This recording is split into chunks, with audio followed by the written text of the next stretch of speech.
Assalamualaikum warahmatullahi wabarakatuh. Pertama nama teteh siapa? Gaby. Debbie. Role di eksibisi ini apa? Aku salah satu eksibitornya.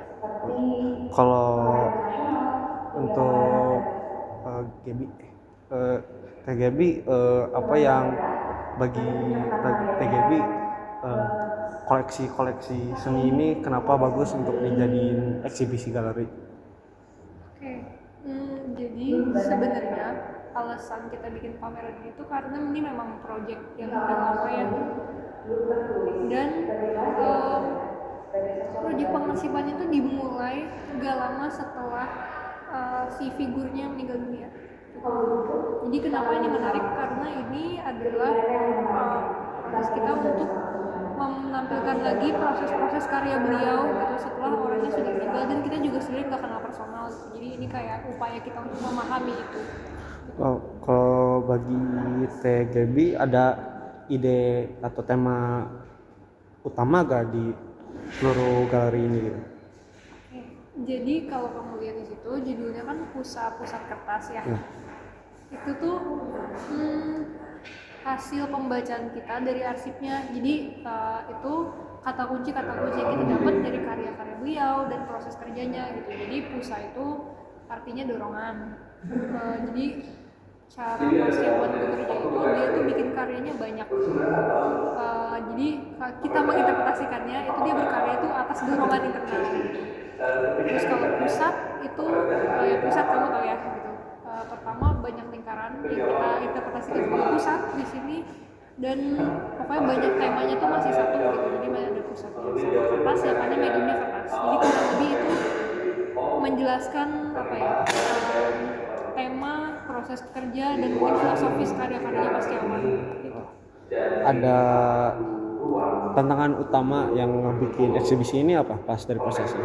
Tantangan utama itu sih mencari temanya justru, soalnya kita kan udah mengarsip selama kurang lebih 2 tahun.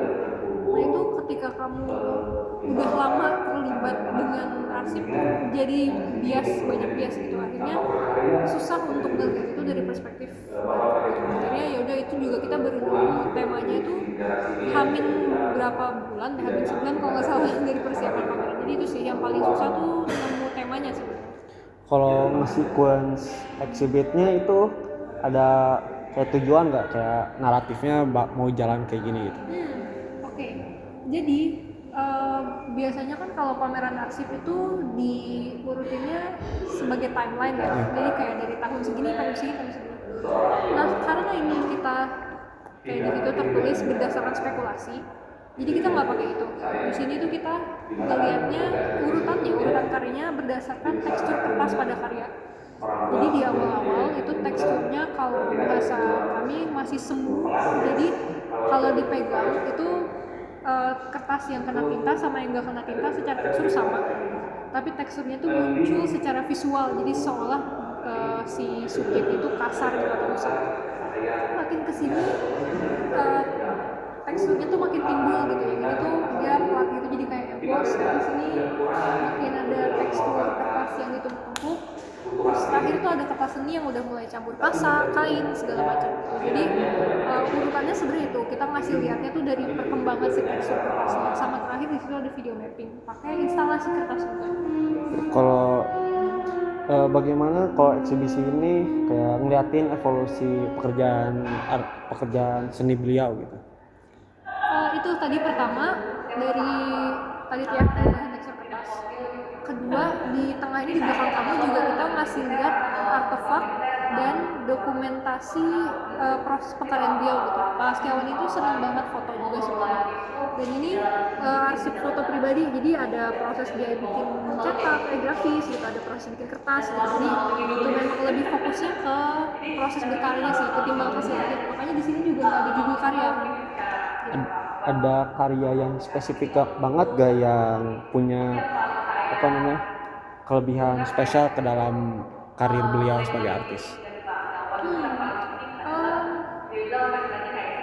Kayaknya mungkin kalau yang nggak gak ada yang lebih ya, cuman yang paling dikenal, mungkin beliau paling dikenal untuk karya-karya di belakang itu kertas ini, karena itu dalam tanda kutip fase yang paling lama gitu. Jadi beliau kan menyebut dirinya sendiri sebagai seniman kertas, dan itu terkenalnya karena karya-karya yang di belakang itu yang gayanya seperti tekniknya seperti itu. Oke.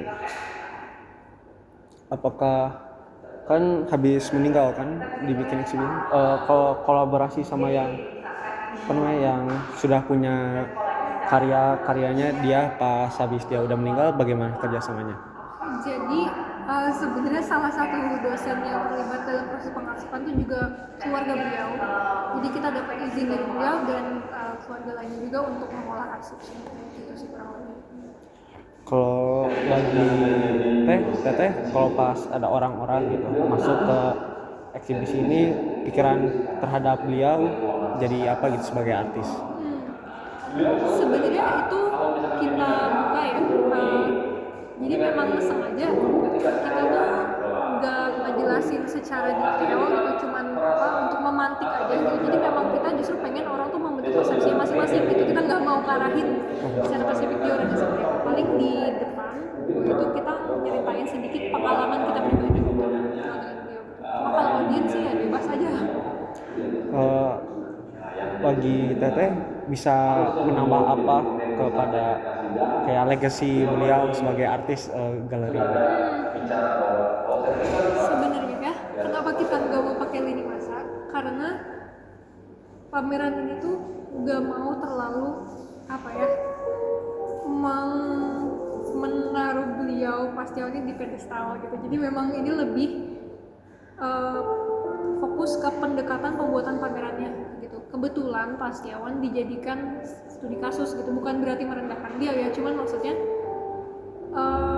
saya rasa itu menjadi pendekatan yang lebih menarik dalam membuat pameran arsip gitu. Jadi nggak mendewakan orang yang dipamerkan, tapi udah ngasih lihat oh ini tuh proses berkaryanya begini gitu, lebih ke yang serius. Jadi ke behind the scenes-nya gitu kan, biasanya kalau kita kenal maestro karya-karya besarnya, nah itu dibaliknya gitu, gimana proses kerjanya, terus karya-karya yang belum dipamerkan atau yang eksplorasi. Kalau bagi kakak, buat seorang kayak viewer gitu, mendingnya kakak dia perhatiin apa gitu, perhatiin spesifiknya apa? Oke. Menarik itu sebenarnya kayaknya berdasarkan preferensi ya. Cuman di sini apalagi karena ada tactile board yang sengaja kita buat, memang tujuan utamanya buat menyoroti si tekstur karya gitu. Jadi kenapa ada tactile board itu, habis kamu melihat karya, habis itu bisa nyentuh, jadi tahu tekstur si karya itu seperti apa gitu. Jadi kalau tujuan kami utama sih gitu, untuk menyorot si tekstur. Oke, terima kasih.